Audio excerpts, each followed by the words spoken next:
Bismillah, assalamu alaikum wa rahmatullahi wa barakatuhu. J'espère que tout le monde m'entend, Inch'Allah. Donc, on va commencer, Inch'Allah. Bismillah, alhamdulillahi wa salatu wa salamu ala rasulillahi amma ba'd.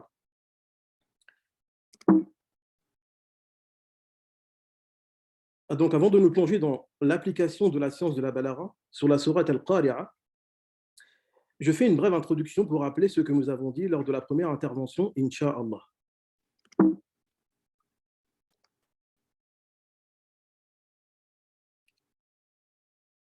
Donc, lors de la première intervention, nous avons dit que plusieurs personnes portent leur attention sur les miracles scientifiques du Coran, ou bien les miracles numériques du Coran, ou bien du point de vue des événements annoncés dans le Coran, futurs ou passés. Cependant, le miracle coranique par excellence est avant tout un miracle linguistique. Et ensuite, pour mettre cela en exergue, en évidence, nous allons utiliser la balara. Et nous avons dit que c'est réellement une science, avec des savants derrière cette science-là, qui ont travaillé sur cette science.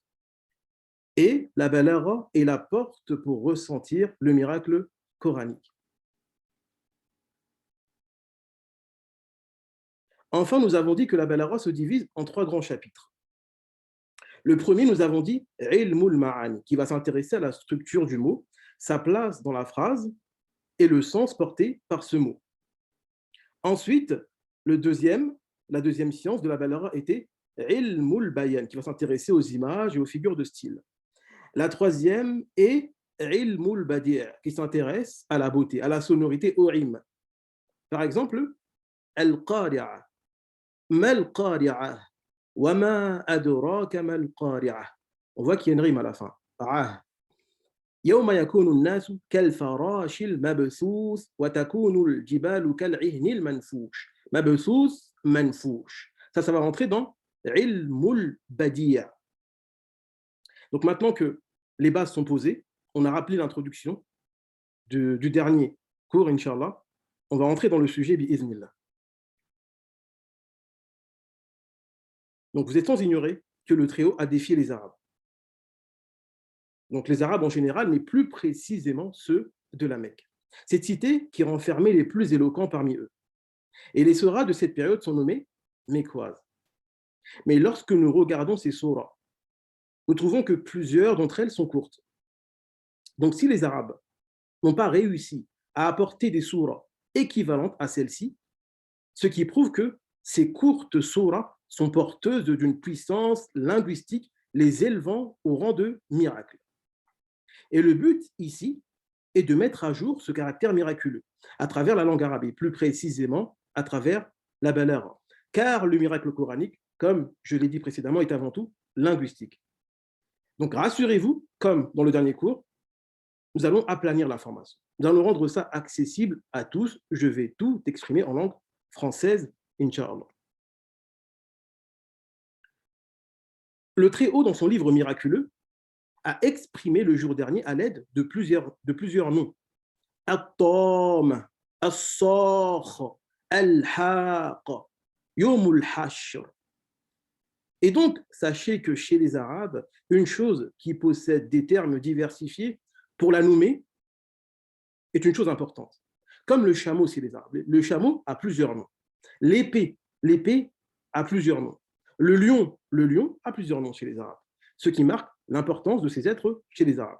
De la même manière, Allah subhanahu wa ta'ala montre aux Arabes l'importance du jour dernier en diversifiant les noms dans le Coran. La seconde chose sur laquelle j'attire votre attention est la répétition. À elle seule, elle devrait attirer votre attention.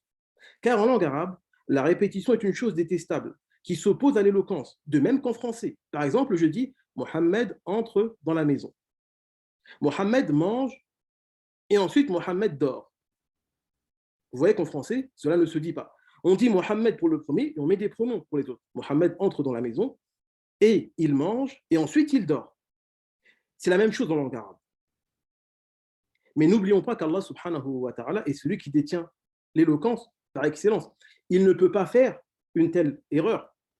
Donc ici, c'est fait exprès. Et dans la balara, une répétition fait exprès doit attirer notre attention. Et une répétition qui est fait exprès dans la balagha a pour but de mettre en valeur cette chose-là et d'appuyer sur son importance, d'ancrer l'information. Allah subhanahu wa ta'ala a dit Al-Qari'a, Mal-Qari'a, wa ma adraka mal-Qari'a. Le nom par lequel Allah subhanahu wa ta'ala nomme le jour dernier dans cette surah est Al-Qari'a, que nous allons traduire par le fracas. En langue arabe, ce mot est un ismul fa'il, au féminin parce qu'il a un ta fermé. Donc le ismul fa'il, en langue arabe, est une forme, comme vous voyez ici, qui va témoigner d'une personne ou d'une chose qui va faire quelque chose. Comme on dit al-zahiba, celle qui s'en va. Al-kharija, celle qui sort. Et là, al-qari'a, qui vient de qara'a, yaqra'u, qar'un, signifiant frapper. Donc là, c'est celle qui frappe.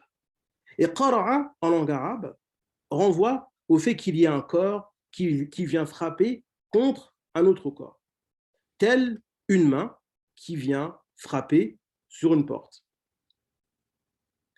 Et donc là, nous étions dans la science de la balagha qui s'appelle ilmul ma'an. On s'est intéressé à quoi? À la forme du mot, au sens que porte ce mot.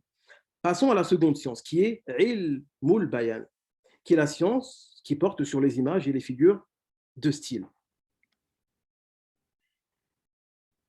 Allah subhanahu wa ta'ala a dit Al-Qari'a. Du point de vue de ilmul bayan, nous avons ici une image comparative. Le Très-Haut fait ressembler la main qui vient frapper sur la porte, le corps qui vient heurter un autre corps, à l'effroi du jour dernier qui vient frapper sur le cœur, soit directement, soit par le biais de lui. Ce qui vient dépeindre une grande frayeur, Inch'Allah, comme vous le voyez ici.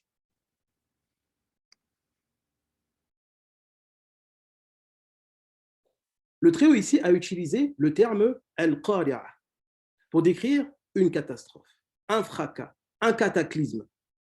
Mais regardez bien, en langue arabe, il y a elif lam devant. Le Très-Haut n'a pas dit un fracas, mais il a dit al-qari'a, le fracas, qui signifie ici que ce fracas-là n'a rien à voir avec les fracas mondains que nous connaissons. Les cataclysmes, les guerres, les attentats, tout ce qui va provoquer l'effroi en nous n'a rien à voir avec ce fracas-là, car Allah subhanahu wa ta'ala a mis un elif lam. Al-Qari'a. Donc, ce qui signifie que nous ne connaissons pas ici-bas un fracas semblable à celui-ci. Ensuite, il dit Mal Qari'a. Il pose la question, qu'est-ce que le fracas? Donc ici, il y a deux choses à relever. La première chose est la question. Mal Qari'a. Qu'est-ce que le fracas? Elle a pour but ici d'intensifier l'importance du sujet et donner envie d'en savoir plus. Mal Qari'a. Qu'est-ce que le Qari'a? Et provoquer la peur. Mal Qari'a. Donc la première chose était la question. La seconde ici est la répétition, comme nous avons dit. Le premier verset était Al-Qari'a. Ici, nous avons une répétition Mal Qari'a. Et nous avons dit que cela ne s'oppose pas à l'éloquence lorsque c'est fait exprès. Donc ici, cette répétition aura pour but de montrer l'importance de Al-Qari'a. Ensuite, le Très-Haut dit Wama adraka mal qari'a. Wama adraka mal qari'a. Et qui te dira ce qu'est al-qari'a? Et ici, nous avons deux choses. Encore la répétition de al-qari'a et encore une interrogation. Et ce qui témoigne encore d'un fracas qui dépasse l'entendement humain. Pourquoi? Parce que ce n'est pas la première interrogation. Juste avant, on a mal qari'a. Et là, on a wama adraka mal qari'a. Et ce n'est pas non plus la première répétition. On avait al-qari'a, mal qari'a, wama adraka mal qari'a. Je donne un exemple, Inch'Allah, pour vous faire ressentir cela. C'est comme si, en français, lorsque nous disons à une personne qui a vécu la guerre du Vietnam et qu'elle a vécu des choses atroces, nous l'interrogeons sur celle-ci, sur la guerre du Vietnam. Elle répond, la guerre du Vietnam, sais-tu ce que j'ai vécu? Sais-tu ce que j'ai subi? Et donc, la question qu'elle va poser par cela a pour but de marquer l'intensité de l'atrocité ou bien des atrocités qu'il a subies. Ce n'est pas une question qu'il nous pose. Ici, c'est la même chose. Al-Qari'a, mal Qari'a, wa ma adraka mal Qari'a. En d'autres termes, comme certains ont dit, personne ne pourra t'informer de la réalité de ce jour, tellement il n'est comparable à aucun jour de ce que vous connaissez. Donc, personne ne pourra t'informer de la réalité de ce jour, tellement il n'est comparable à rien de ce que vous connaissez. D'où est-ce que les commentateurs ont tiré cela? Ces derniers ont tiré cela de Wama adora kama. Wama adora. Qui te dira? En d'autres termes, personne ne te dira. C'est le sous-entendu. Qui te dira? Personne ne pourra t'informer de la réalité de ce jour.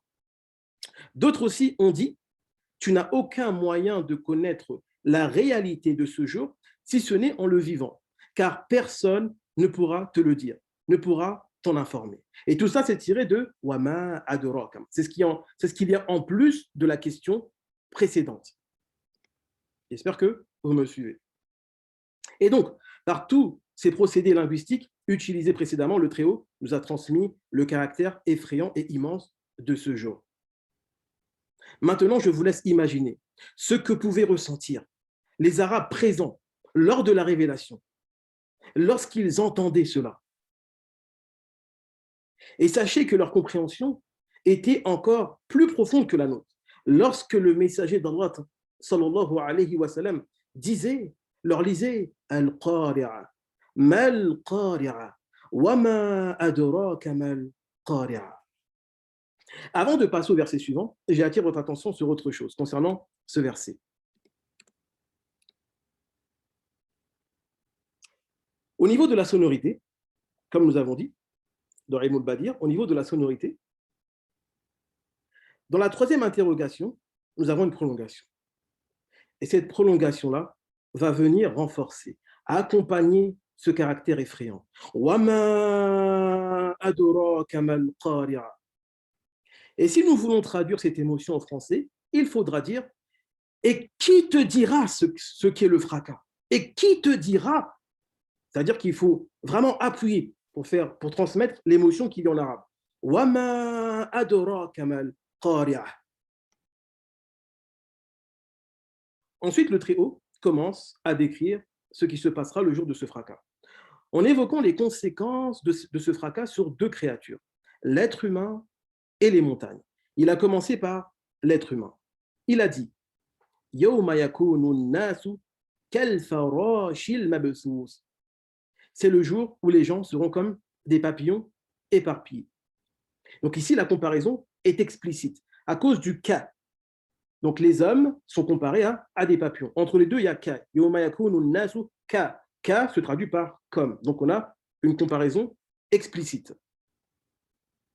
Donc le Très-Haut ici compare les humains aux papillons éparpillés.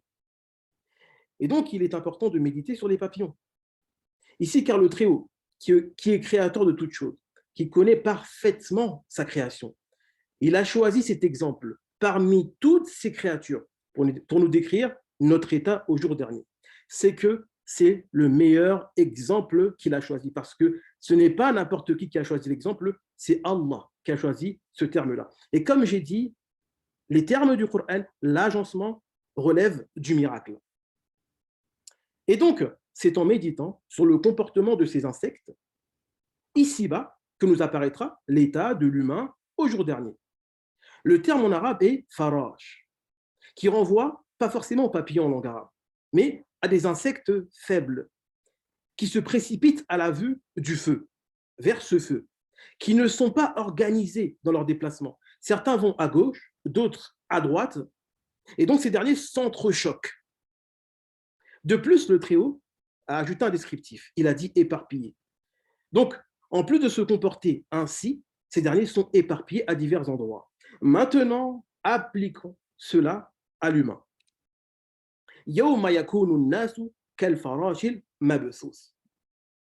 Ce qui veut dire que Lorsqu'on reprend le papillon, nous avons dit qu'il est fébrile, faible, un insecte faible. Donc, c'est l'état de l'homme ce jour-là.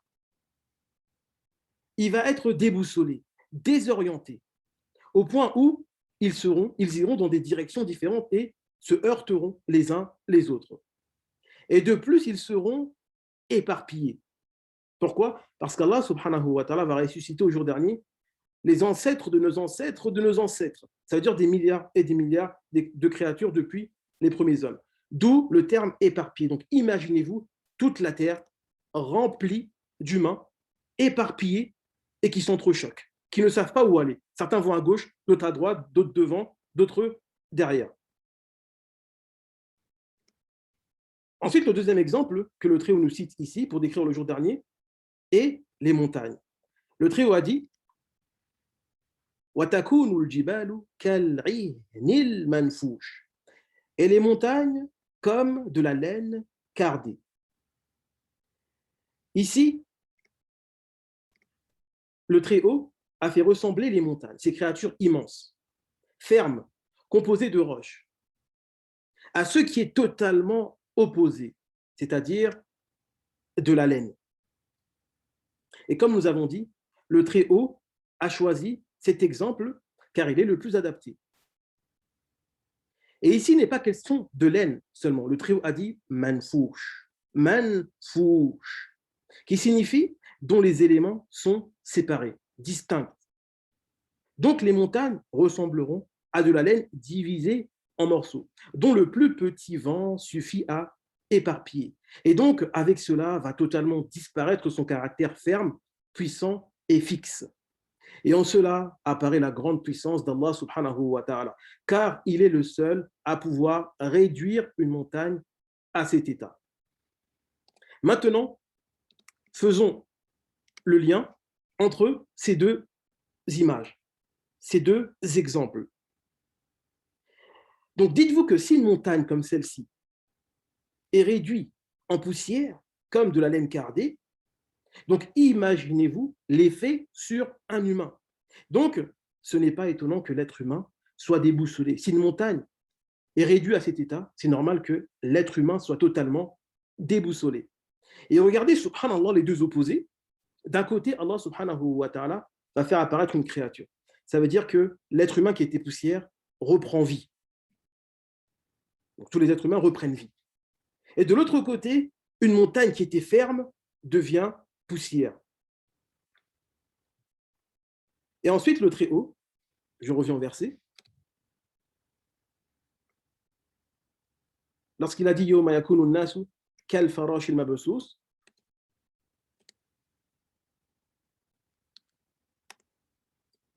donc je reviens au verset, Inch'Allah, lorsque le Très-Haut dit Yawma yakunu nasu kal farash al mabsus.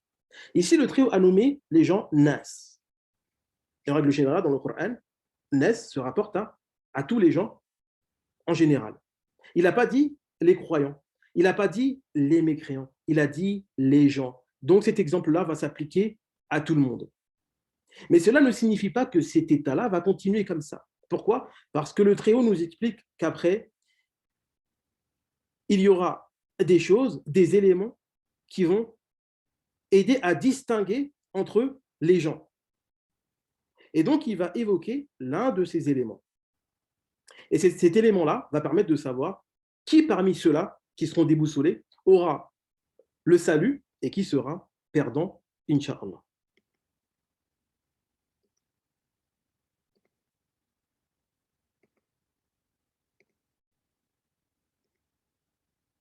Donc il dit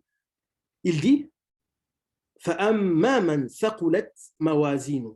Quant à celui dont la balance sera lourde. En langue arabe, ici, balance est au pluriel. Ce n'est pas mizan, c'est mawazinu. Donc il y a plusieurs balances. Et avant de développer sur cela, Inch'Allah, nous allons nous poser une question. Est-ce que la balance ici est réelle ou c'est une image? Est-ce qu'on peut dire que ça rentre dans Ilmul Bayan? Allah subhanahu wa ta'ala a utilisé une figure de style pour expliquer la valeur de certaines œuvres, comme on dit certains commentateurs, parmi les mutakallimin, ceux qui sont proches de la philosophie. Est-ce que c'est une image? Alors, ce qui me permet d'introduire une règle importante dans la balagha chez les gens de la sunna, c'est que la base est de prendre les choses au sens propre, réel. Si nous ne pouvons pas, alors nous interprétons par des images ou des figures de style. C'est-à-dire que lorsqu'Allah subhanahu wa ta'ala, dans le Coran, par exemple, dit abaisse pour eux l'aile ou bien les ailes de l'humilité. Donc là, nous allons essayer de voir est-ce qu'il est possible de prendre cela au sens propre. Nous disons non, parce que l'humilité n'a pas d'aile. Lorsqu'Allah Ta'ala a dit ça, abaisse pour eux l'aile de l'humilité, il parle de qui? Il parle de l'enfant envers ses parents. Donc est-ce que c'est réel? Et sinon, c'est une image, c'est une figure pour dire qu'il faut vraiment se rabaisser devant les parents. D'accord. Et par contre, lorsqu'il parle de la balance dans le Coran, nous disons qu'il est question d'une vraie balance. Car plusieurs hadiths du prophète sallallahu alayhi wa sallam rapportés de manière authentique corroborent cela. D'ailleurs, à ce sujet, le prophète sallallahu alayhi wa sallam nous a même dit que cette balance, a deux plateaux et même une langue. Et donc, à partir du moment où il donne des caractéristiques précises comme ça, c'est qu'on est dans la réalité. Ce n'est pas une image. Et donc, nous disons qu'il est question ici d'une vraie balance, car nous pouvons le prendre au sens propre, pas besoin d'interpréter. Et donc maintenant, nous sommes face à une autre interrogation, ou plutôt nous revenons à l'interrogation précédente. Je vous montre la balance, Inch'Allah, et là on revient, qui était mawazinu. Nous avons dit que mawazinu est un pluriel. Comment expliquer cela? Le traducteur, lui, a dit celui pour qui la balance sera lourde. Le traducteur nous parle d'une seule balance. Or, en arabe, nous avons un pluriel, mawazinuhu. Sachez que les savants ont donné plusieurs explications. Certains ont dit que chaque personne a plusieurs balances au jour dernier pour peser ses différentes œuvres. Ça veut dire que moi, une seule personne, je peux avoir plusieurs balances pour moi qui vont peser mes différentes œuvres. D'autres ont dit qu'il est question d'une seule balance. Mais ici, ce n'est pas le pluriel de mizan, mais de maouzoun, qui veut dire une pesée, une mesure. Exemple, le blé se pèse d'une manière spécifique, qui n'est pas comme celle de l'huile, qui n'est pas comme celle de l'or et de l'argent. Donc ces derniers disent, il n'y a qu'une seule balance, mais mawazinuhu, ici veut dire la diversité de tout ce qui sera pesé. Et cela est corroboré aussi par la sunna. Parce que le prophète sallallahu alayhi wa sallam nous informe que les paroles seront pesées. Rappelez-vous le hadith bien connu du prophète sallallahu alayhi wa sallam lorsqu'il a dit deux paroles qui sont légères sur la langue, qui sont lourdes dans la balance, qui sont très aimées auprès du tout miséricordieux. Donc ces paroles-là seront pesées, elles sont lourdes dans la balance. Il a dit Alhamdulillah dans un hadith, remplit la balance. Donc Alhamdulillah sera pesé. Il a dit la chose la plus lourde dans la balance au jour dernier sera le bon comportement. Donc le bon comportement, qui ici n'est plus une parole, mais une œuvre, sera pesé. Dans le hadith de Mu'adh ibn Jabal, il a dit que les chevilles de Mu'adh seront lourdes dans la balance. Donc les gens seront pesés. On a aussi ce qui a rapporté que les sijillat, qui sont les livres où nos actions sont écrites, seront pesées aussi. Donc on voit qu'il y a une diversité de choses qui seront pesées. Donc là, c'est le deuxième avis, ceux qui disent que mawazinuhu, ce pluriel, renvoie à la diversité de ce qui sera pesé. De cela, nous disons que ces bonnes choses avec leur diversité, si elles sont lourdes et l'emportent sur les mauvaises choses, alors nous dirons thaqulat mawazin. Ces pesées sont lourdes. C'est pas sa balance est lourde, mais ces pesées sont lourdes. Maintenant, voyons les conséquences de cela.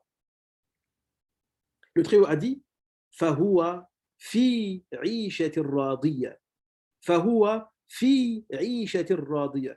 Il jouira d'une vie agréable. Et donc là, j'attire votre attention sur une chose importante, qui est 'isha, la vie. Radiya, comme al-qari'ah, c'est un ismul fa'il. C'est un mot qui témoigne d'une chose ou bien de quelqu'un qui va faire quelque chose. Et donc ici, c'est quelqu'un qui va agréer. Mais qui est-ce qui agrée? Ici, dans ce verset, c'est la vie qui agrée. Mais est-ce possible qu'une vie agrée? Donc là est la question, là est la problématique. Allah subhanahu wa ta'ala n'a pas dit comme le traducteur, comme on a dit, traduire, c'est trahir. Le traducteur a dit, il sera dans une vie agréable. Non, en arabe, ce n'est pas ce qui est écrit. En arabe, il y a écrit, il sera dans une vie qui agrée, comme si c'est la vie elle-même qui agrée, comme si la vie est une personne qui va agréer. Et donc, qu'est-ce que cela signifie? Cela est un procédé en langue arabe. Ça veut dire que la cause, qui est la vie, donc cette vie-là, c'est celle qui va provoquer en nous l'agrément.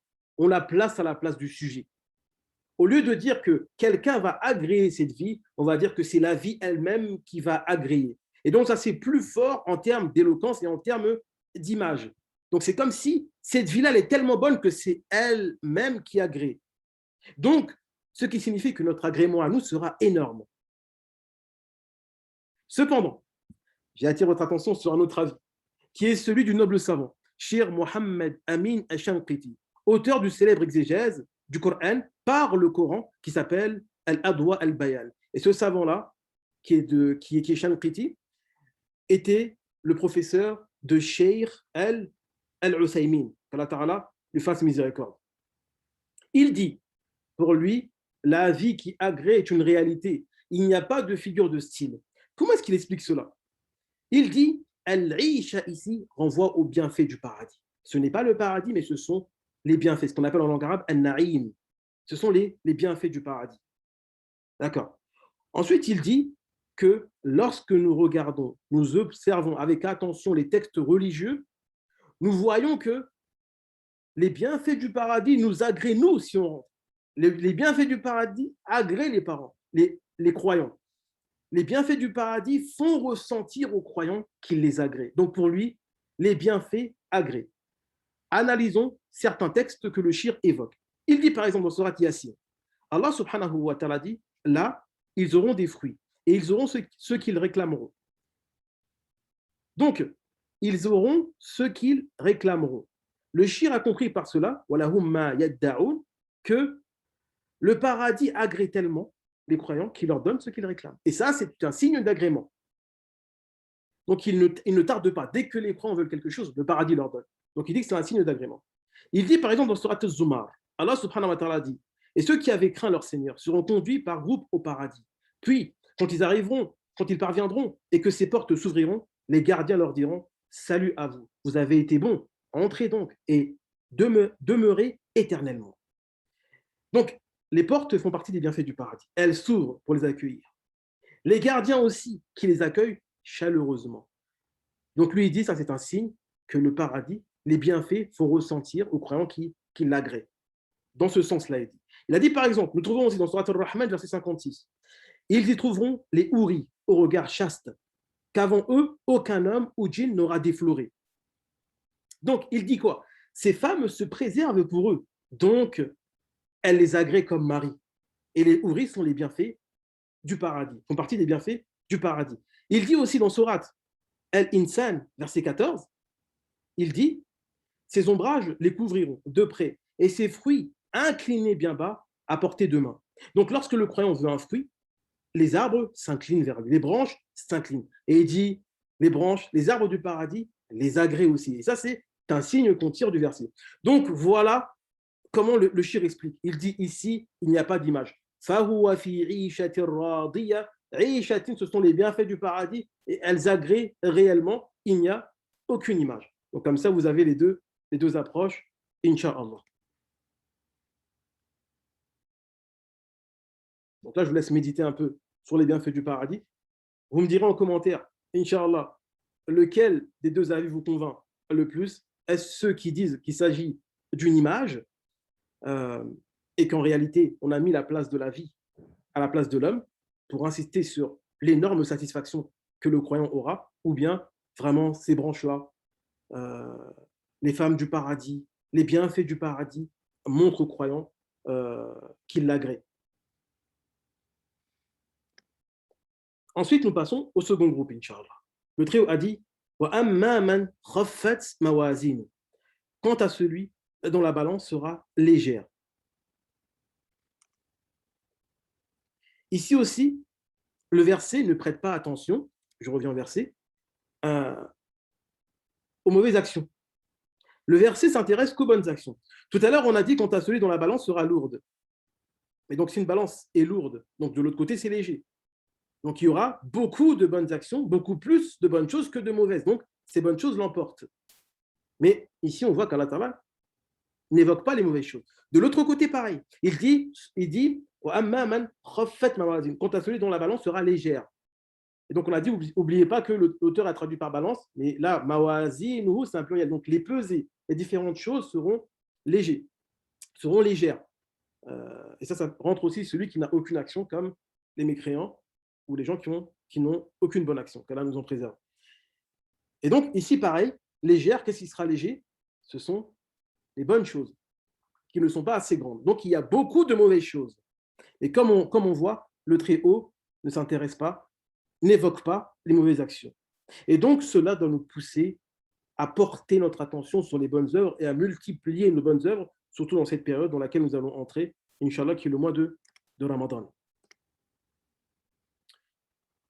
Les conséquences maintenant, celui dont la balance sera légère. Le Très-Haut a dit فَأُمُّهُ هَاوِيَةٌ. فَأُمُّهُ هَاوِيَةٌ. Sa mère, destination, est un abîme très profond. Donc ici, nous pouvons le prendre de deux manières. Soit nous disons que la mère ici est la maman, au sens propre, et donc Hawiya veut dire perdu, veut dire qu'un malheur l'a touchée, veut dire qu'elle est morte. Et donc, excusez-moi, et donc, une personne qu'un malheur touche va forcément s'attrister. Maintenant, si nous allions les deux versets, l'alliance des deux versets nous donne le sens suivant. Celui dont la balance sera légère, alors nous lui annonçons la perte de sa mère. Nous lui annonçons la perte de sa mère. C'est une expression en langue arabe qui est connue chez les Arabes, que ta mère te perde. Et donc, que ressens-tu lorsqu'on t'annonce la perte de ta mère? Est-ce que cela est plaisant? Est-ce que cela est une bonne nouvelle? Non, c'est très attristant. Donc c'est comme si par cela le Très-Haut dit, celui dont la balance sera légère, alors il sera très triste, il sera attristé. C'est comme si on lui a annoncé la mort de sa mère. L'autre manière de prendre la chose est de dire fa'ummuhu, on revient aux différents sens qui existent en arabe de Parmi les sens de c'est le lieu vers lequel on revient pour se reposer, la personne vers laquelle on va revenir pour trouver du repos, la destination vers laquelle nous allons revenir, là où on revient pour se rassurer, ou bien celle qui va nous serrer contre elle pour trouver du repos. Et dans ce cas, Hawiya va prendre son sens en arabe qui est un lieu profond entre deux montagnes. Donc là, je vous ai mis une image de Hawiya, qui est un lieu profond entre deux montagnes. Donc imaginez-vous qu'il y a une montagne à droite, une montagne à gauche, et qu'une personne va tomber d'en haut, au milieu de cela. Et ça c'est ce qu'Allah Ta'ala appelle sa mère. Sa destination sera Hawiya. Donc son lieu de retour sera un abîme. Et le mot Hawiya est indéterminé. Hawiyatun. Je vous le remontre, Inch'Allah. Fa'ummuhu hawiyatun. Et ça, en langue arabe, ça témoigne de ce qu'on appelle la ta'zim, l'immensité de cet abîme. Allah Ta'ala nous en préserve. Et ensuite, le Très-Haut interroge. Wama adraka ma hiya. Et qui te dira ce que c'est? La question ici est la même que précédemment. Wama adraka ma al-qari'a. Wama adraka ma hiya. En d'autres termes, personne ne pourra t'informer de la réalité de cet abîme. Et donc ceci attire notre attention sur l'atrocité de cet abîme. Ensuite, le Très-Haut dit Narun hamiya. Narun hamiya. C'est un feu ardent. En langue arabe, ici, je vais faire un peu de grammaire rapidement. En langue arabe, une phrase se compose de deux parties, un mubtada et un khabar. Ici, il manque le mubtada et les deux sont mariés en langue arabe. On ne peut pas avoir une phrase nominale sans mubtada. Alors qu'ici, on a directement le khabar. Il manque le mubtada. Et donc, le trio nous dit narun hamia, un feu ardent. En langue française, il y a marqué c'est un feu ardent. Le C n'existe pas en arabe, dans le verset. Mais pour des questions de traduction, l'auteur ne va pas écrire un feu ardent. Il a écrit c'est un feu ardent parce que c'est le sous-entendu. Mais C n'existe pas en arabe. Donc on a narun hamia, un feu ardent. Donc on a supprimé la première partie qui est le mubtada. Et donc, ceci aussi sert à porter l'attention seulement sur cette partie-là. Allah Ta'ala veut que notre attention soit portée sur narun hamia. Donc ce n'est pas un abîme, un simple abîme, c'est un feu ardent. Et si le très haut le qualifie de hamiya, alors qu'on sait qu'en arabe, le feu en langue arabe est brûlant et hami, mais ici, le très haut a dit hamiya, donc si c'est lui qui le dit, c'est que réellement ce feu est ardent. Et si nous revenons au verset précédent, lorsqu'Allah subhanahu wa ta'ala dit fa ummuhu hawiya, Allah Ta'ala a parlé de la mer. On a dit que la mer représente un lieu de repos, la personne vers laquelle on va se reposer. Et c'est comme si le Très-Haut nous dit, Narun Hamia, ne pense pas que cette mer est à l'image de la mer que tu connais. Non, cette mer est un lieu où tu ne trouveras pas le repos. Narun Hamia, c'est un feu ardent. Et la plupart du temps dans le Coran, il y a un lien entre le premier mot de la surah et le dernier mot de la surah. Le premier mot de la surah était Al-Qari'ah, le fracas. Le dernier, la dernière partie est Narun Hamiyya. Et si on assemble entre les deux, comme font certains commentateurs du Coran, ils disent, c'est comme si le message est Al-Qari'ah, l'effroi du jour dernier qui frappera sur ton cœur sera Narun Hamiyya, sera un feu ardent. Et Allah subhanahu wa ta'ala est plus savant. J'espère que vous avez tous compris mon explication, Inch'Allah. J'espère que j'ai été assez clair, Inch'Allah. Donc, Inch'Allah, je vous laisse souffler. Je pense que c'était assez intense. Surtout cette sourate-là, elle est très profonde. Et donc, on va passer à la session de questions-réponses. Et donc, on va reprendre la sourate du début. Je vais vous poser des questions. Comme ça nous permettra de réviser tout ce qu'on a dit, d'ancrer l'information, Inch'Allah. Donc, j'ai interrogé par nom pour qu'il y ait une interaction. Et donc, voilà, la personne que j'interrogerai, je lui donnerai la parole. Elle lèvera la main. D'abord, déjà, lever la main, je choisirai parmi ceux qui lèvent la main. Et je dirai le nom. Je débloque le micro et la personne répond, Inch'Allah. Bismillah. Donc la première question. Quand les Arabes donnent plusieurs noms à une chose, de quoi cela témoigne?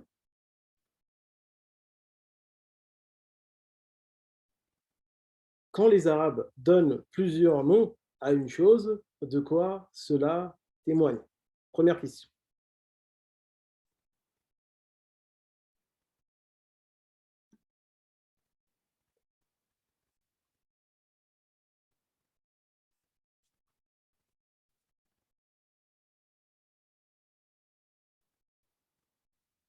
D'accord, je donne la parole à Amor, Inch'Allah.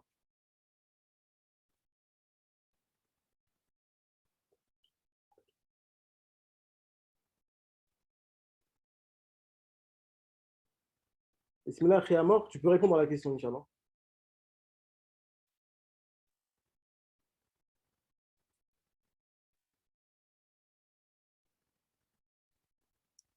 Akhi Amor?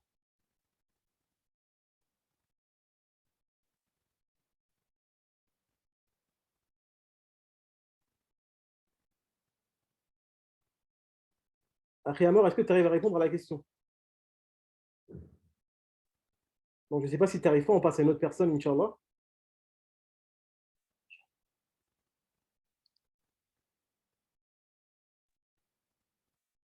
Donc, Inch'Allah, de quoi témoigne Omar? Tu donnes la parole à quelqu'un? Bismillah, de quoi témoigne le fait que les Arabes donnent plusieurs noms à une chose?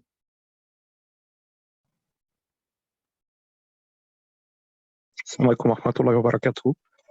Donc ça témoigne de la grandeur et de l'importance accordée à cette chose. Naam, mashallah, est un exemple d'un mot en arabe qui a plusieurs noms. Notamment comme tu as cité tout à l'heure, le chameau. Très Donc, bien, ça peut être Jamal ou Ibil et d'autres encore. très bien. Barakallahu lak. Très bien, Akhi Omar. D'autres. On passe à la deuxième question. Que signifie al-qari'a du point de vue de la langue arabe? Du point de vue de la langue arabe. Je m'ai dit dans la langue arabe. Que signifie al-qari'a?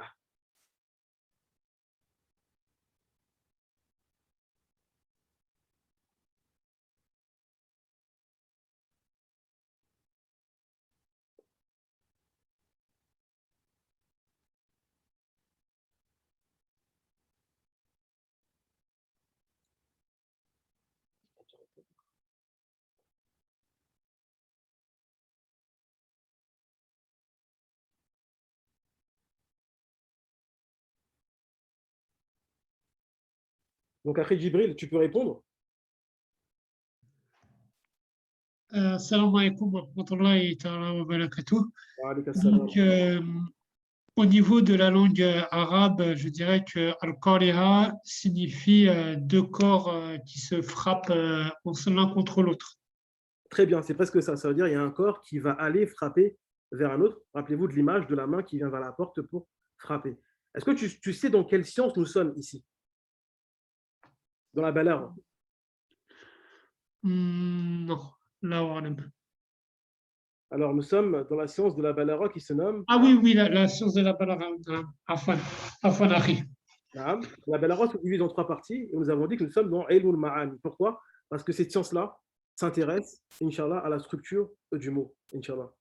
Et normalement, si tu n'as pas assisté à la première intervention, tu auras accès. C'est là où j'ai détaillé ces trois sciences-là et je vais te donner des exemples, Inch'Allah. C'est très bien, après Jibril. Barakallahu lak. Wa fika barakah. Salam alaikum. Wa alaykum salam. Troisième question. Quelle est l'image voulue ici avec Al-Qari'a? Quelle est l'image voulue du point de vue de Al-Bayan?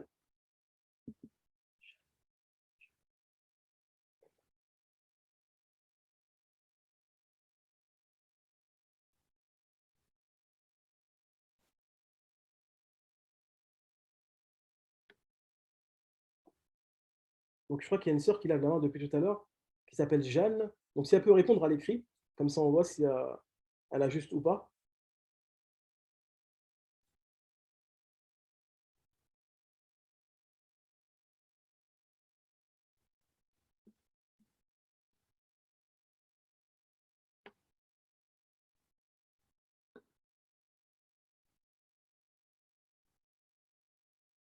Donc, qui peut répondre à cette question-là? Al-Qari'a renvoie à quelle image ici? Quelle image est donnée par Al-Qari'a? On a dit que le sens, c'est un corps qui vient frapper vers un autre corps. D'accord? Mais l'image voulue ici, quelle est-elle? Je donne la parole à Lounis. Bismillah, Lounis, vas-y. Salam alaikum wa rahmatullahi wa barakatuh, Sheikhuna. Donc, comme vous l'avez explicité durant le cours, il s'agit du fracas et qu'est-ce qui viendra, c'est au jour de la résurrection. C'est une métaphore pour montrer aux êtres humains quelle est l'intensité et la gravité de l'événement qui va arriver.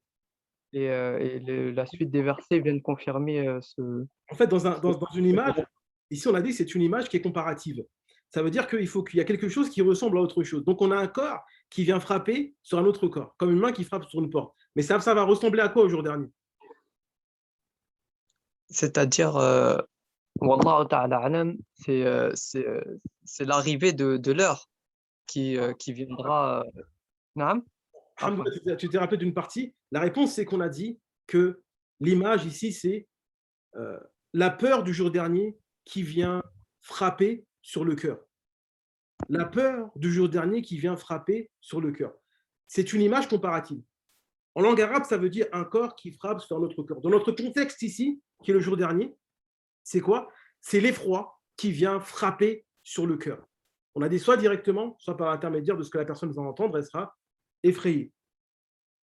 Tu as compris l'image, Akhi?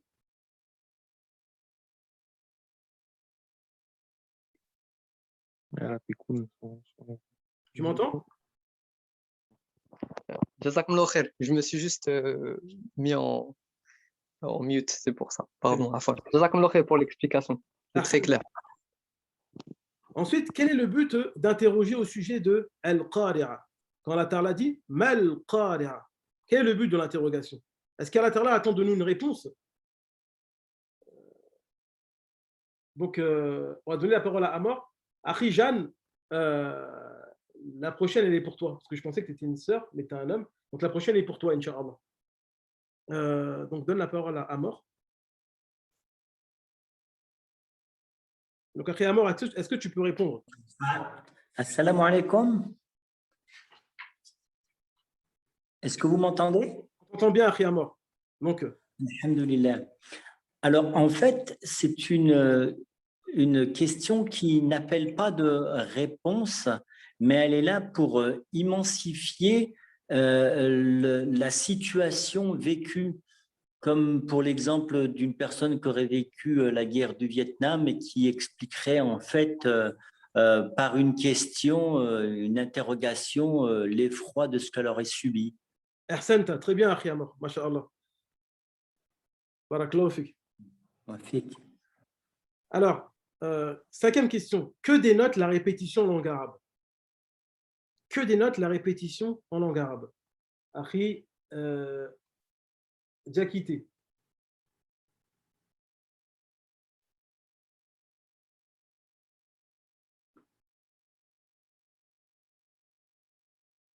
Akhi.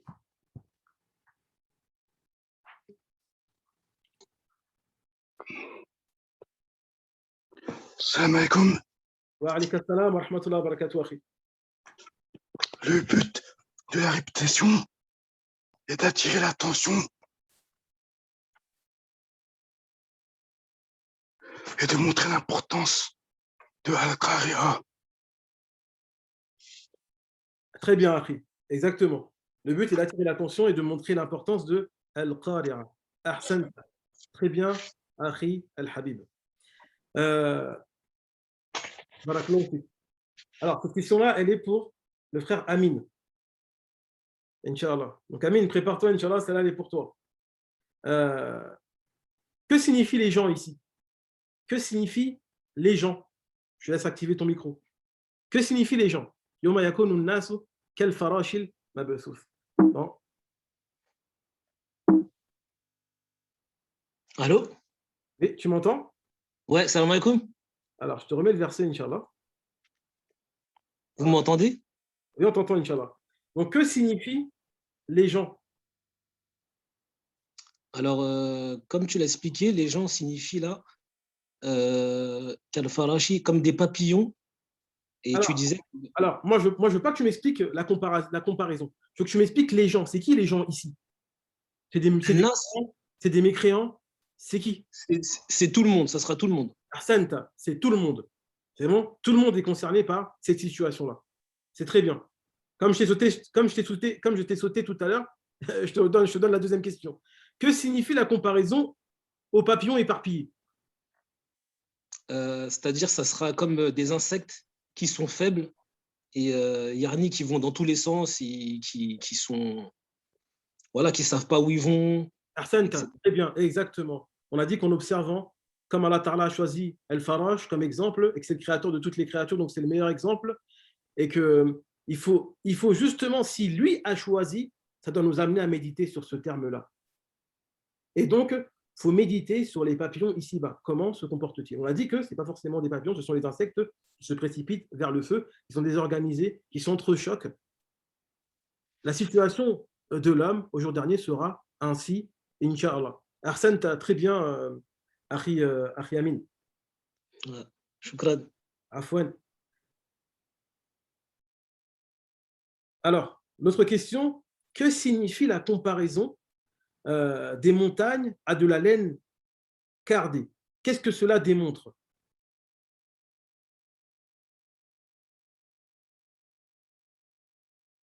Akhi Diakité, on te redonne la parole. Salam alaikum. Wa alaykoum salam wa rahmatullah. En fait, la montagne qui est composée de rochers, qui est immense, elle est comparée à une laine toute légère. Très bien, Hassan. Et donc, Et cela démontre quoi? ça montre que comment va être l'homme dans cette situation-là, en fait. Hassan, donc on a dit que cela démontre avant tout la puissance d'Allah, parce que lui seul peut réduire une montagne à cela. Et on a dit qu'en méditant, si une montagne est ainsi, on arrive à expliquer comment se fait-il que l'homme se retrouve déboussolé ce jour-là. Très bien, Akhil Habib, Ahsanta. L'autre question, que signifie celui dont la balance sera lourde? Celui dont la balance sera lourde. Que signifie celui dont la balance sera lourde? Akhi Diakité, on ne va pas te donner toujours la parole. Mashallah. Akhi Amin, on te donne la parole. Ah, il y a un nouveau. Akhi Mohamed.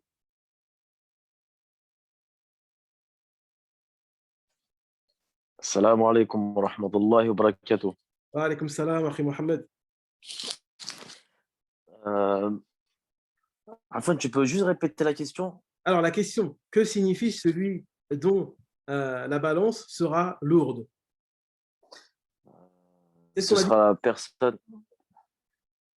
Ce sera celui dont la balance sera lourde, sera la personne dont les actions prendront le dessus sur les mauvaises.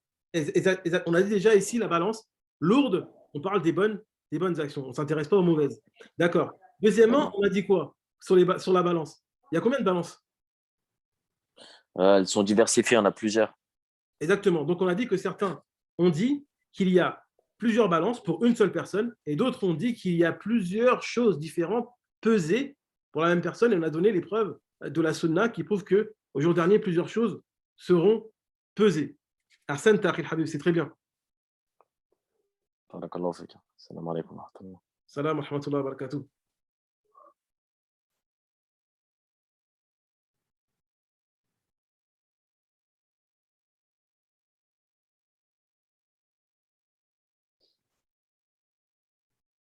Alors on a dit ensuite, Allah subhanahu wa ta'ala a dit فَهُوَ فِي عِيشَةٍ رَاضِيَّةٍ فَهُوَ فِي عِيشَةٍ رَاضِيَّةٍ. C'est là on a dit plusieurs choses. Donc que signifie une vie agréable? فَهُوَ فِي عِيشَةٍ رَاضِيَّةٍ. Est-ce que on va attendre à chaque fois, apparemment on va trop vite, on va attendre à ce que les sœurs ont fini de répondre. On va d'abord laisser les sœurs répondre entre elles. Inch'Allah, on va regarder la réponse. Ensuite, je vais donner la réponse, Inch'Allah.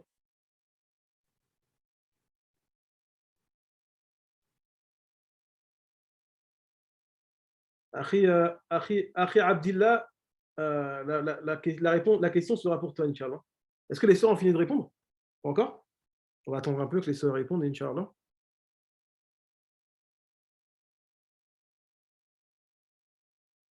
D'accord.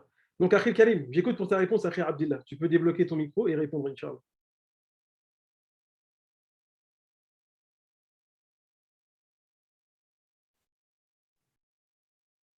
Akhi Abdillah, tu es là? Naam. Donc, je t'écoute. Ça veut dire que les arbres du paradis, ils vont s'abaisser pour lui. Très bien. Donc, on a dit deux choses. Est-ce que tu te rappelles des deux choses? On a donné deux explications.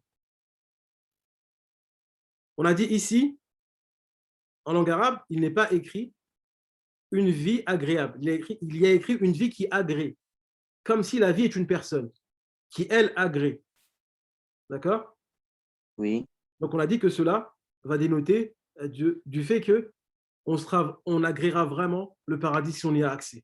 Ça, c'est la première chose. Ensuite, tu as parlé directement de la deuxième, qui est de prendre ça au sens propre. C'est réellement une vie qui agrée. Et qu'est-ce que cela signifie? Je t'écoute. Ça signifie que les arbres du paradis vont se pencher pour lui quand il voudra manger des fruits. Exactement, c'est-à-dire que le paradis, les bienfaits dedans, nous font ressentir qu'elles agréent notre présence là-bas, Inch'Allah. En nous accueillant, comme on a vu pour les gardiens, les arbres en s'abaissant et les autres exemples qu'on a donnés, Inch'Allah. Est-ce que tu peux nous dire dans quelle science nous sommes? Euh, Quand on dit radiya, radiya, dans quel sens nous sommes? Dans la valeur, dans quel sens? On a dit, elle se divise en trois. Ma'ani, al-bayan ou al-badi'a. Je pense que tu n'étais pas là à la première intervention. si, j'étais là. Ah, tu étais là, machallah. Donc, dans quel sens tu la mettrais, celle-là, de la valeur? Ben, si on considère que les arbres ne vont pas s'abaisser pour lui, c'est une figure de style. Très bien, très bien. Et ben, si on considère que ça s'abaisse vraiment pour lui, ben, du coup, c'est la beauté des textes. Alors, c'est la première.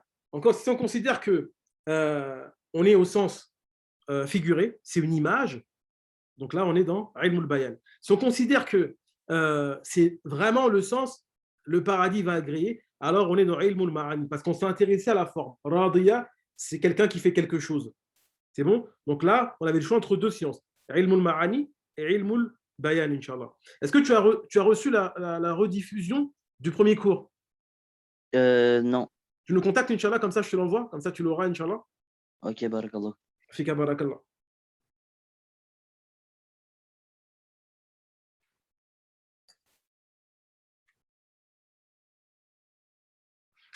Exactement. Donc la réponse était Ilmul Ma'ani. Apparemment, il y a une sœur qui a donné la réponse. Donc il y a quelqu'un qui veut que j'explique, Inch'Allah. Alors, je pense que Diakité, tu veux que j'explique le sens de agréer. Donc on a dit que c'est une vie qui agrée. Si tu prends le sens, la forme du mot radiya, c'est un ismul fa'il, c'est quelqu'un qui fait quelque chose. Donc tu dois t'imaginer que la vie, c'est comme une personne qui va agréer. Donc qu'est-ce qu'elle va agréer? Elle va agréer notre présence au paradis. Et cette vie-là sont les bienfaits du paradis qui vont agréer notre présence. Ça, c'est si tu prends au sens propre. C'est bon? Et je pense que c'est ce sens-là que tu ne comprenais pas. Donc en fait, il faut que tu te dises que la vie, c'est comme une personne à part entière, c'est-à-dire que ce sont les bienfaits du paradis, qui vont faire quelque chose, qui vont agréer notre présence. Et comment on le sait? C'est qu'elles nous le font ressentir, comme a dit le chien, comme les arbres qui s'abaissent et autres, Inch'Allah. Exactement comme a rappelé le frère Lounis, c'est la vue du noble shir et savant, Shir Mohamed Amin Ashanqiti, rahimahullah ta'ala, professeur de Shir al-Uthaymin. Alors, autre question, que signifie sa mère est un abîme? Que signifie sa mère est un abîme?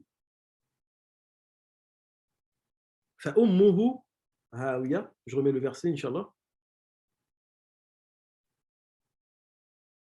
Sa mère est un abîme. Que signifie ce verset? On a donné deux paroles. Qui lève la main?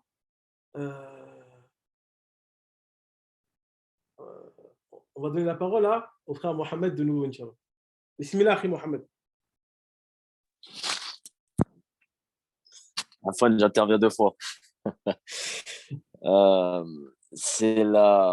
fait, c'est pour montrer en fait la tristesse de ce jour-là, la tristesse pour les mécréants. Et c'est la même, enfin, c'est comparable à la tristesse d'une personne qui perd sa mère. Très bien, Ahsanta. Exactement, akhi. C'est surtout ça. Donc, si on prend mère au sens propre, on dit fa ummuhu hawiya, et sa mère est perdue. Sa mère est morte. Il est arrivé un malheur à sa mère. Donc, c'est comme si on lui annonce. Donc, celui dont la balance sera légère, on lui annonce la perte de sa mère. Ou bien un malheur est arrivé à sa mère. Donc, en d'autres termes, on lui annonce une mauvaise nouvelle qui va l'attrister. D'accord. Ça, c'est si on dit que la mère, c'est vraiment la mère ici. Et ça, c'est une expression arabe. D'accord. Voilà. Alors, wafika barakallah. Tu veux essayer de répondre au deuxième sens? Est-ce que les sœurs, elles ont répondu? Le premier? D'accord. Donc, machallah, il y a une sœur qui a donné déjà le premier sens. Le même que le frère Mohamed. Est-ce que, Akhi Mohamed, tu veux essayer le deuxième sens qu'on a donné? Deuxième sens? Wallahu alam, je me rappelle plus. Tu peux me le répéter? Là, on va lire ce que le frère Lounis a écrit, masha'Allah. Il a dit qu'il peut aussi s'agir de la destination, comme on a dit. Parce qu'en langue arabe, la mer, c'est le lieu vers lequel tu reviens, c'est la personne vers laquelle tu vas revenir. Et donc, on lui annonce que le lieu vers lequel il va revenir sera un abîme. sera un Du Nabi. coup, il a répondu à la question. Il a répondu à la question, mashallah. Jazakallah khairan. Jazakallahu khairan. D'accord. Qu'est-ce que dénote le fait qu'Allah subhanahu wa ta'ala qualifie l'enfer d'ardent? Hamiyya. Hamiyya. Donc, je laisse réfléchir, Inch'Allah. On laisse le temps aux sœurs de répondre.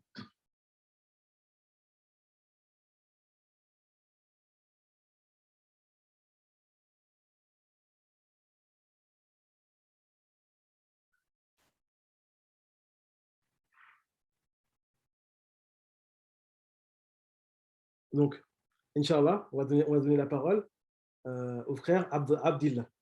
Abdillah, Inch'Allah.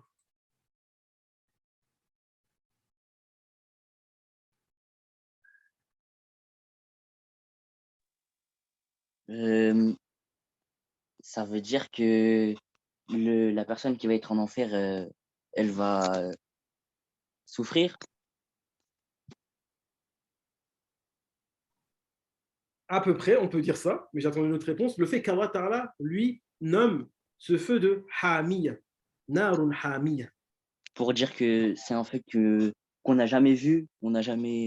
Exactement. Si Allah dit qu'il est ardent, c'est que c'est un feu qui n'a pas d'équivalent de ce qu'on connaît. On a des hadiths du prophète sallam qui disent que ce feu-là, il a été chauffé jusqu'à ce qu'il a changé de couleur plusieurs fois pour devenir noir. Donc c'est vraiment un feu qui n'est semblable à aucun feu ici-bas, Inch'Allah. Donc très bien les frères, on va s'arrêter là au niveau des questions. Bi'idhnillah.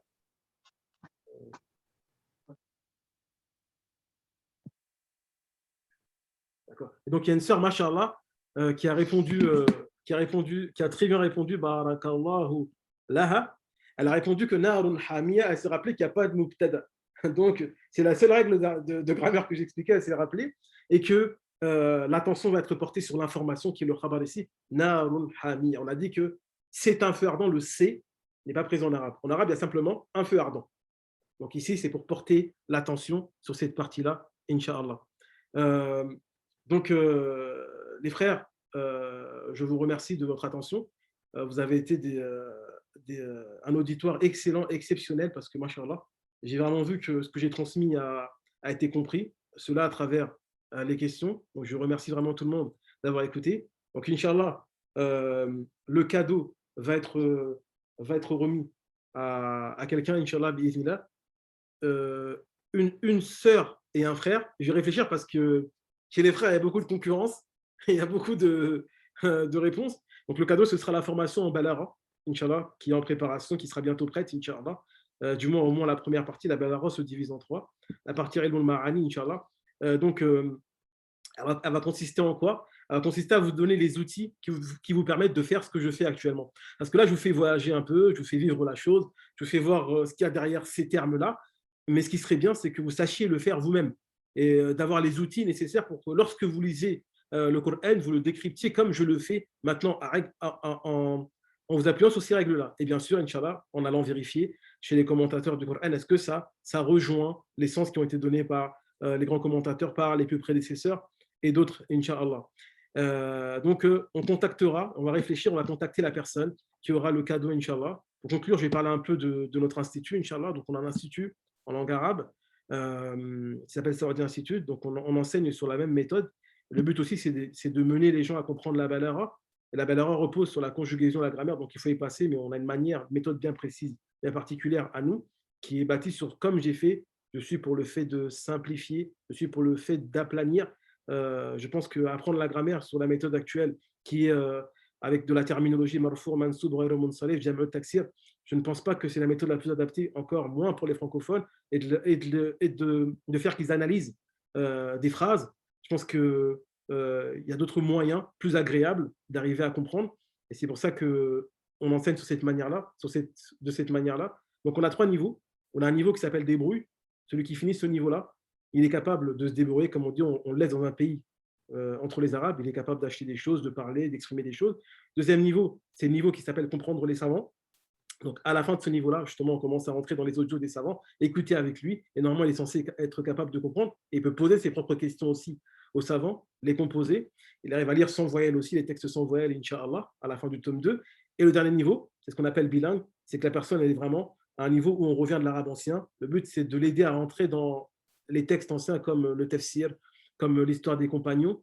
Donc, c'est vraiment beaucoup plus poussé.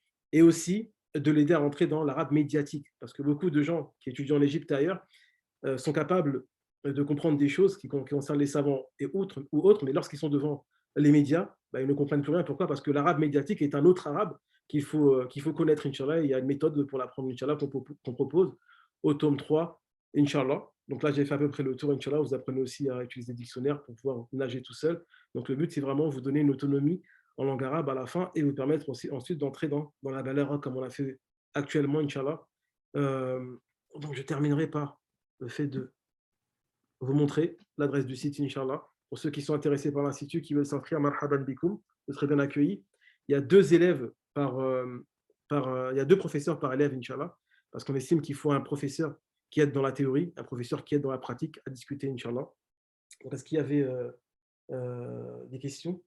Est-ce que tu me conseilles un livre de tafsir simple qui me permettra de comprendre le Coran en profondeur? Donc, moi, la chose que je conseille à une personne qui n'a pas la langue arabe, c'est d'apprendre la langue arabe, premièrement, et de ne rien faire à côté. De se dire, voilà, je donne 2 ans de ma vie à la langue arabe, à la fin, je suis arabophone. Et je me fais une bibliothèque en arabe, je lis les livres des savants en arabe, je ne suis plus dépendant d'un quelconque prêcheur pour poser mes questions personnelles.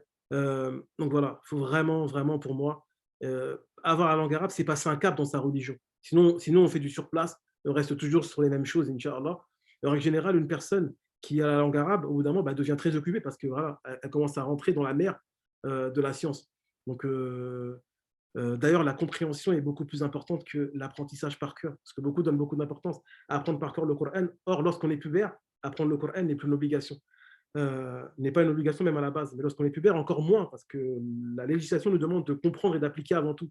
Et celui qui peut faire les deux, apprendre par cœur, c'est encore mieux, Inch'Allah.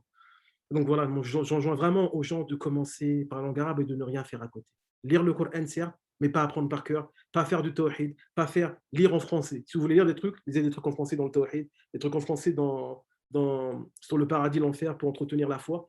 Mais quand vous faites de l'arabe, soyez dans l'arabe. Finissez l'arabe, vous passez à la croyance. Finissez la croyance, vous passez à la jurisprudence, ainsi de suite. Mais faites une chose à la fois, mais faites-la bien, Inch'Allah. Et vous allez voir que en patientant sur ceux qu'on ne connaît pas, et on a plus. Parce que plusieurs personnes commencent à apprendre une science et ils vont discuter avec un ami ou une amie, une sœur ou un frère qui va leur dire ouais, moi j'ai commencé tel livre, c'est trop bien. Elle va arrêter ce qu'elle fait, elle passe à l'autre, ou elle fait les deux en même temps. Ah, mais moi j'ai commencé ça. Non, il faut accepter d'être ignorant. Ça fait mal pendant une période. Et lorsqu'on a terminé, ça y est, on a un autre cap. La personne qui nous dit ça, peut-être qu'elle n'a toujours pas l'arabe. Elle nage entre les deux. Mais là, j'ai terminé un cap. Et après, je passe à la croyance. Mais lorsque je vais faire 1 an ou 2 ans de croyance sérieusement, c'est elle qui aura besoin de moi après. Donc, je vous conseille vraiment de faire étape par étape. Faites la langue arabe seule, ensuite la croyance seule, la jurisprudence, etc. Inch'Allah. Voilà. Qu'Allah Ta'ala nous facilite. Je vous remercie de votre écoute. Wa subhanaka Allahumma bihamdik ashhadu an la ilaha illa anta wa astaghfiruka wa atubu ilayk. Et donc, si j'ai eu bon dans ce que j'ai dit, ma parole était juste, alors c'est seulement grâce à Allah, seul, tout le mérite lui revient. Et si je me suis trompé, c'est à cause de mon âme faible et à cause du diable. Et je demande pardon à Allah, subhanahu wa ta'ala. Si vous avez trouvé des erreurs dans ce que j'ai dit, je suis un humain, je peux me tromper. N'hésitez pas à me conseiller en secret. Avec le bon comportement, Inch'Allah, j'accepterai et je me corrigerai. Je vous remercie tous. Wassalamu alaikum wa rahmatullah.